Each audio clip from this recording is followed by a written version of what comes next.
오늘은 두 가지 사건을 다뤄보려고 하는데 시간 되는 데까지 조금만 하고 다 안 갈 거니까 늦게 끝나려나 라고 미리부터 겁먹지 마시기 바랍니다. 오늘은 우리가 좀 질서에 대한 얘기를 조금 해보려고 합니다. 미국에서 공부하고 있는 아이를 둔 한국의 한 학부모가 우리도 학부모 참관 수업이 있잖아요. 그 참관 수업이 있어서 학교에 어느 날 갔습니다. 수업만 보는 것이 아니라 그날의 모든 일정을 따라다니면서 보는데 시간이 점심때가 됐습니다. 그래서 아이들이 다 이제 오전 프로그램을 마치고 밥을 먹기 위해서 쭉 줄을 섰는데 어떤 한 아이가 중간에 새치기를 하는 거예요. 그래서 우리 같으면 야, 너 왜 새치기 하니? 막 뭐라고 하고 걔를 그 자리에서 막 떨궈내고 야단을 할 텐데 미국에서는 새치기해도 가만히 아무 소리도 안 하는 거예요. 참 희한하다. 야, 애들은 그렇게 남을 잘 배려하나? 이해를 잘 하나? 라고 생각하고 어떻게 되나 보자 하고는 지켜봤답니다. 드디어 새치기한 학생이 이제 밥을 받을 순서가 됐습니다. 그랬더니 바로 뒤에 있는 애가 얘기합니다. 영양사 선생님, 이 아이는 새치기한 애입니다. 딱 그 자리에서 신고를 했어요. 그랬더니 너 뒤로 가! 그래가지고 제일 뒤로 갔어요. 근데 중간에 자기가 낄 때 했으면 조금만 뒤로 갔으면 되는데 딱 와가지고 마지막까지 와서 너 뒤로 가 그러니까 최고 꼴찌가 되어버린 거예요. 그래서 그러니까 선생님이 너 뒤로 가! 하는 거예요. 이야, 멋있다. 어떻게 우리말로 말하면 쌤통도 되고 기다리면 기다렸는데 다 뒤로 보내니까 야, 대단하구나. 이래서 미국이구나 하는 것을 한국의 학부모가 와서 느꼈다는 얘기가 있습니다. 질서를 지킨다. 뭔가 해야 될 일을 한다는 거예요. 오늘 본문 13절부터 보면 예수님께서 이때에 드디어 공생애를 시작하시려고 본격적으로 거보를 내딛는 순간입니다. 그래서 공생애를 시작하실 때 무엇부터 하실까라고 하는 것인데 무엇부터 하시기로 했어요? 세례를 받으시는 것부터 시작을 하신 거예요. 우리도 지금은 조금 그게 무너지긴 했지만 제가 몇 번 설명을 드렸던 기억이 있는데 옛날에 우리가 학교 다닐 때 교회에서 반사를 하거나 성가대원을 하거나 교회에서 뭐 어떤 일을 맡으려면 기본이 뭐였어요? 세례를 받은 사람이었어요. 그리고 신학교에 들어갈 때도 기본이 세례를 받은 자야. 그리고 심지어 신학교는 세례를 받고 몇 년 이상 지난 자야.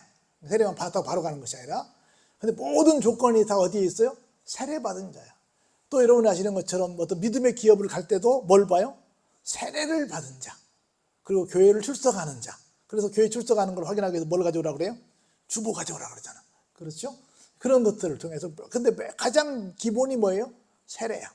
세례를 받고 나서 뭘 하는 것이 이제 기본적인 순서인데 예수님께서도 공생애를 시작하시면서 첫 번째 하시고자 하시는 일이 뭐였다고요? 세례를 받으시려고 한 거예요. 그래가지고 세례 요한이 지금 저 광야에서 요단강변 광야에서 사람들에게 세례를 준다는 걸 다 아시잖아요. 예수님께서도 거기까지 꾸역꾸역 찾아가신 거예요. 찾아가가지고 세례 요한 나에게도 세례를 주시오 이렇게 말을 합니다. 세례 요한이 딱 보고 알아봤어요? 못 알아봤어요?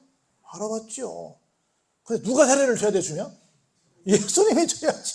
주면 예수님이 줘야지 내가 주니까. 나는 지금 예수님의 길을 안내하러 온 길잡이에 불과한데 길잡이가 어떻게 감히 예수님 머리에 손을 얹어서 지금으로 말하면 안수하면서 어떻게 이런 일을 할 수 있겠습니까? 예수님이 뭐라고 말씀하세요? 이제 허락하라. 어때요? 이와 같이 하여 모든 의를 이루는 것이 어떻다? 합당하니라. 그랬더니 이게 질서예요? 의를 이루는 것이 질서예요? 그래요? 그러면 뭐 하지요 하고 감히 세례 요한이 예수님에게 세례를 베푸는 걸 볼 수 있습니다.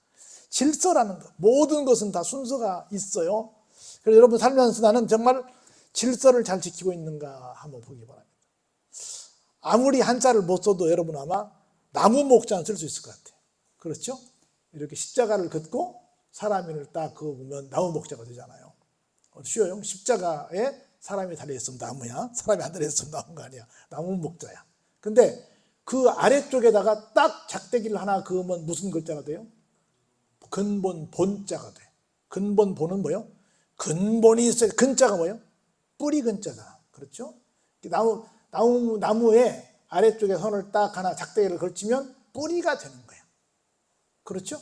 그래서 나무목이 근본 본이 됩니다. 반대로 나무 목자 위에다가 작은 작대기 하나 그어. 딱 작은 작대기 하나. 그럼 뭐가 돼요? 말자가 돼. 말. 마지막 말. 결말 그러잖아요. 그래서 나무는 어디서부터 시작해서 어디까지 가요? 뿌리에서 시작해서 가지까지 가는 거야. 그 나무 목자 하나에 이거 작대기를 밑에다 그으면 근본이 되고 뿌리가 되는 거고, 위에다 그으면 가지가 되는 거야. 오늘 한자 공부 많이 합니다. 근본, 나무목, 근본 본, 그리고 마지막 끝 말자가 되는 거예요. 다 순서가 있어요. 뿌리부터 시작해서 짝을 틔워서 줄기가 나오고 가지가 나오고 열매가 맺어서 나무가 이루어지는 것처럼 모든 건 다 뭐가 있다? 순서가 있다라고 하는 겁니다. 그래서 하나님 사랑이 이웃 사랑보다 먼저고, 행동보다 기도가 더 먼저고, 심지어 아이를 낳을 때도 머리부터 나와야 돼요? 다리부터 나와야 돼요? 다리부터 나오면 큰일 납니다. 머리부터 나와야 돼요. 다 모든 것은 뭐가 있어요? 순서가 있어요. 그래서 내가 아무리 높아도 내가 뭐도 반드시 내가 어떤 일을 하기 위해서는 절차를 밟는 것이 필요하다라고 하는 거예요. 그래서 감히 사람인 세례 요한이 누구를? 예수님께 세례를 베푸는 겁니다. 그래서 모든 일을 하고자 할 때는 근본적으로 뭐가 필요하다? 세례가 필요한데, 세례가 뭐라고요? 죄 씻음을 받는 표. 그 하나님과 관계가 회복되는 표. 이게 세례예요. 내가 지금까지의 모든 삶의 주인을 나에서 누구로? 하나님으로 바꾸는 것이 뭐예요? 세례야. 그래서 무엇부터 하고? 기본부터 하고 그 다음 뭘 하는 거예요. 우리에게는 뭐예요? 진짜 세례부터 받고 그 다음 뭔 일을 하는 거예요. 여러분들 산에 오르거나 운동을 하거나 다 뭐부터 해요? 스트레칭부터 해. 몸부터 풀어야 돼. 몸을 안 풀면 어떻게 돼요? 큰일 나요. 다칩니다. 마음은 나도 옛날처럼 말 뛰고 싶을 것 같아. 뛰고 싶을 수 있을 것 같아. 마음은 뭐 할 수 있을 것 같아. 근데 그냥 막 운동장 가서 뛰어나가서 그냥 게임하면 어떻게 해요? 100% 다칩니다. 안 돼요. 기본을 해놓고 뭘 해야 돼. 몸을 풀고 뭘 해야 돼요. 그래서 그렇게 해서 절차를 밟아 했더니 16절 볼까요? 예수께서 세례를 받으시고 곧 물에서 올라오실세. 어떤 일이 생겼어요? 하늘이 쫙 열렸습니다. 그리고 어떤 현상이 빚어졌어요? 하나님의 성령이 무엇처럼? 비둘기같이 내려서 예수님 위에, 자기는 예수님이에요. 예수님 위에 임하시는 것을 예수님이 보십니다. 내가 뭐 했더니? 세례를 받았더니, 내가 뭐 했더니? 절차를 밟았더니, 내가 기본부터 착실하게 하나하나 과정을 거쳤더니 이런 일이 오더라는 거라. 혹시 내가 뭔가를 기대하는데 뭐가 좀 안 된다 했다면, 혹시 내가 기본은 안 밟았는가, 혹시 내가 뭔가 체계에 뭔가 맞지 않는 어떤 일을 하고 있지 않는가를 생각해 봐야 됩니다. 하늘문이 열리기를 기대하십니까? 비둘기 같은 성령이 내려오시기를 기대합니까? 그러면 뭐부터 하자? 기본부터 하자. 교회는 뭐부터 하자? 세례부터 하자. 세례는 뭐다? 내가 나의 주인을 바꾸는 것이다. 할렐루야.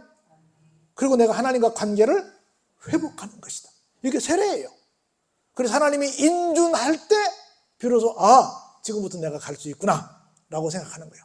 그때 우리에게 들려지는 소리가 있습니다. 어떤 소리가 들려와요? 같이 읽어볼까요? 시작. 하늘로부터 소리가 있어 말씀하시래. 뭐라고요? 이는 내 사랑하는 아들이요 내 기뻐하는 자라 하십니다. 그렇게 해야, 기본을 딱 바꿔야, 내가 어떻게 할지 완전 출발을 준비를 완벽하게 해야 그때 들려오는 소리가 있는데, 너는 지금부터 내 아들이고 내 딸이야. 너는 지금부터 내가 기뻐하는 사람이야. 그런 거로 너는 지금부터 내가 너에게 시킬 일을 감당할 수 있는 준비가 된 사람이야. 준비가 안 됐는데 막 일을 해봐요.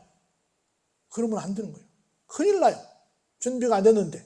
아직 뭐 면허도 못 땄는데 막 차를, 애들, 우리 중고등학생들 맨날 운전하다가 난로 치는 거 보지 않습니까? 준비가 안 됐는데 막 하는 거예요. 나는 정말 준비가 됐는가를 생각해 보시면서 준비된 삶을 사시면 하나님께서 이렇게 말씀하십니다. 넌 내 사랑하는 아들이야. 내 사랑하는 딸이야. 난 널 기뻐해. 이 음성이 여러분들에게 하늘로부터 내려올 줄로 믿습니다. 이 음성 듣고 사시길 주의 이름으로 축복합니다. 자, 그럼 우리 하나만 보고 마치죠. 그때에 어떤 일이 생기냐면 그 다음 장입니다. 이제 4장으로 넘어갔어요. 이제 본격적으로 하나님이 넌 내 아들이야. 내가 너를 기뻐해 하고 본격적으로 공생애를 시작했으면 좋겠는데 공생애를 시작하시기 전에 한 가지 일을 먼저 하십니다. 희한한 얘기가 돼요. 1절 한번 같이 천천히 읽어볼까요? 시작. 그때 예수께서 성령에게 이끌려 마귀에게 시험을 받으러 광야로 가서. 마귀가 처음부터 데리고 간 게 아니라 누가 데리고 가요? 데리고는 성령께서 데리고 가시는 거야. 그럼 성령께서 데리고 가시면 어디로 가야 돼? 좋은 데로 가야 돼? 나쁜 데로 가야 돼요? 좋은 데로 가야지. 근데 광야로 데리고 가시더니 어디로 누가 데려 인계해요? 마귀한테 인계해. 우리 군에 가면 이런 희한한 일이 있어요. 군에 가면 우리를 담당하는 조교가 있거든요. 각 내무반장들이 있어요. 그 사람들 아주 무섭게 합니다. 무섭게 하는데 그 양반들이 안 무서울 때가 한 번 있어요.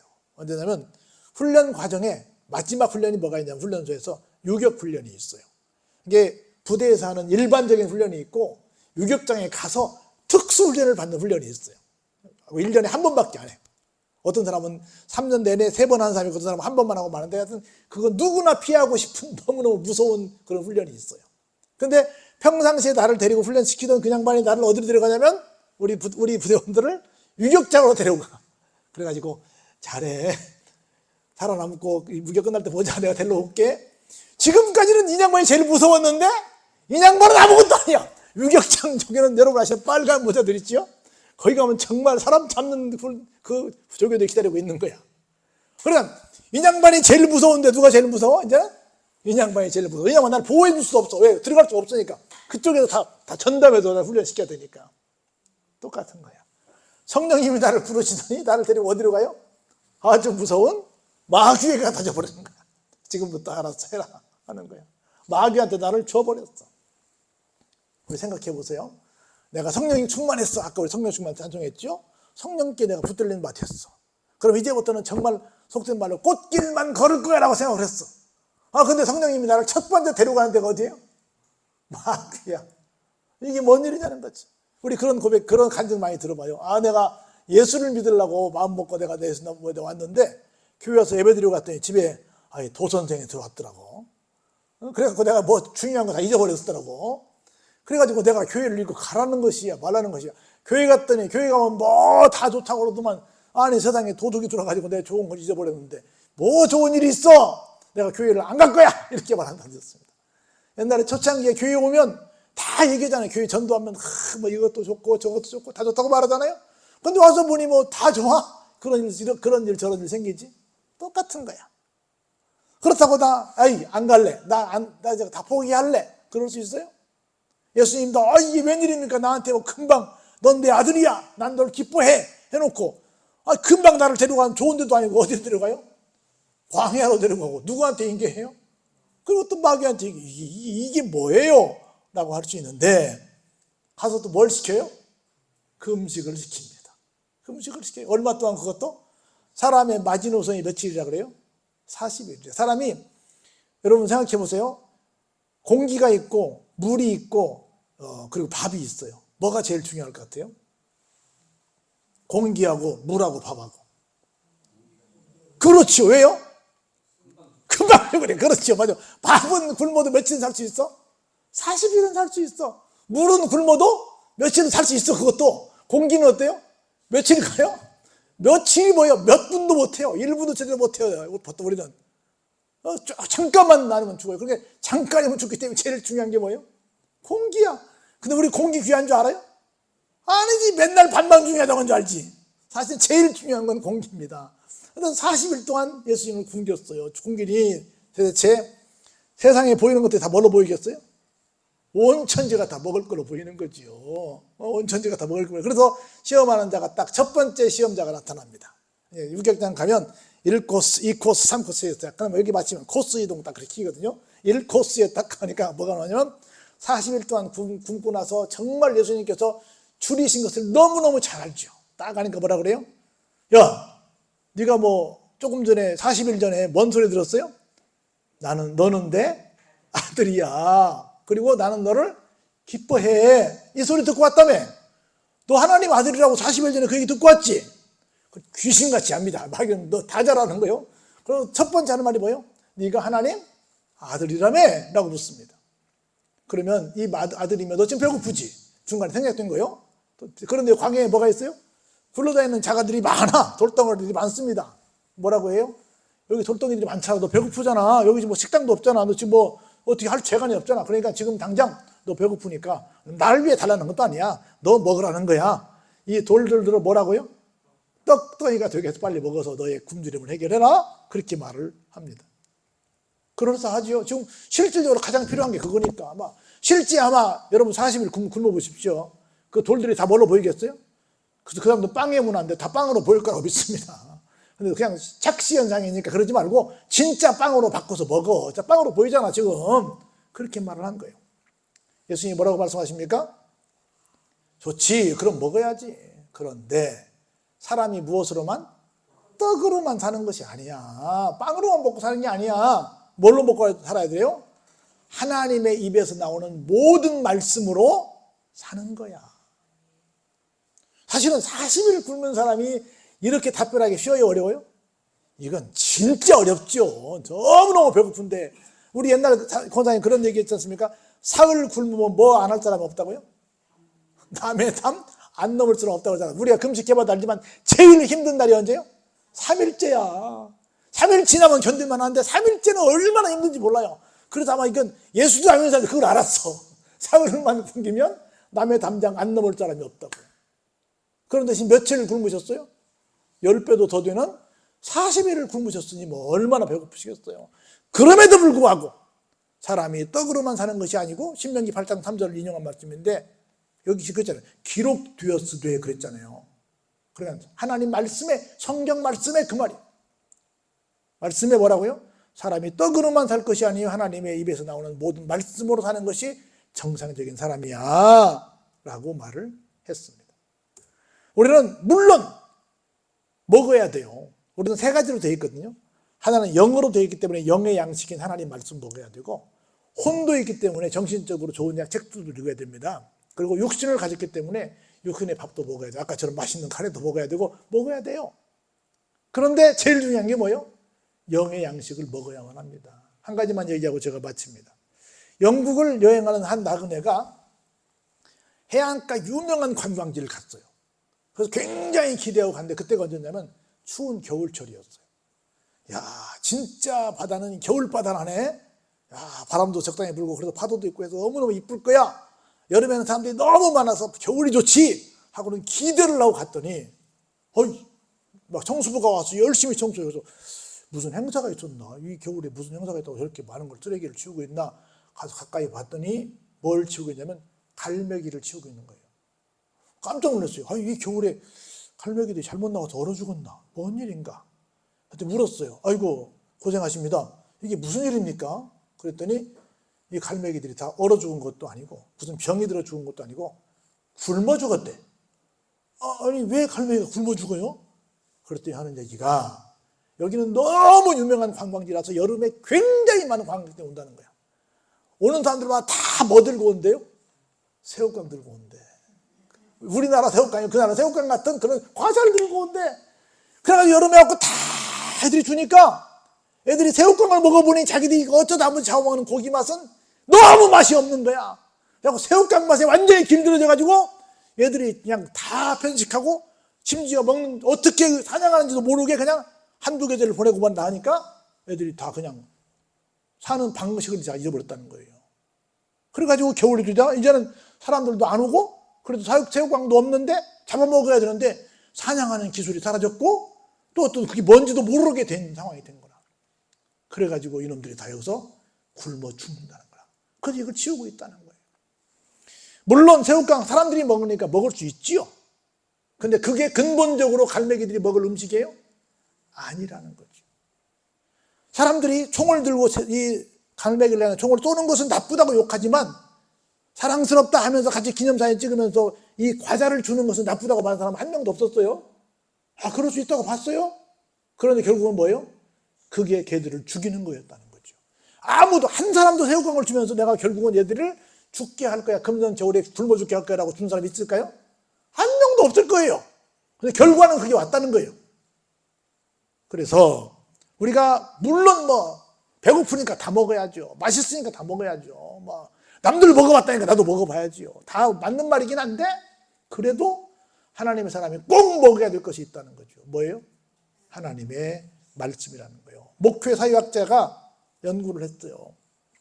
사람이 4주만, 우리말로 말하면 한 달만 하나님의 말씀을 먹지 않으면 하나님의 존재가 안 보인다라고 하는 실험 결과를 내놨어요. 다시 말해서 하나님 말씀을 안 먹으면 어때요? 하나님이 보이지 않죠. 그래서 미안하지만 지난 코로나 사태 때문에 사람들이 많이 떠났대요, 안 떠났대요? 엄청나게 많이 떠났죠. 무슨 뭐 유튜브에 뭐니 해도 안 되는 거예요. 나와서 직접 하나님의 말씀을 먹어야 되는 거예요. 교회는 3가지 공동체입니다. 여러분 이것만 기억하시고 마칩니다. 하나는 말씀 공동체입니다. 5개, 말씀 공동체. 2번째는 기도 공동체. 3번째는 성만찬 공동체. 성만찬은 함께 나눠 먹는 거예요. 이게 깨져버리면 교회는 교회가 아닌 거예요. 그래서 오는 거예요. 유튜브로 먹을 수 있어요? 못 먹습니다. 와서 같이 어울려 먹는 겁니다. 그래서 여러분 모두가 질서를 알고 살아가는, 그리고 꼭 먹어야 될 것을 먹는 그런 성숙한 믿음의 삶을 사시기를 주의 이름으로 축원합니다. 그 다음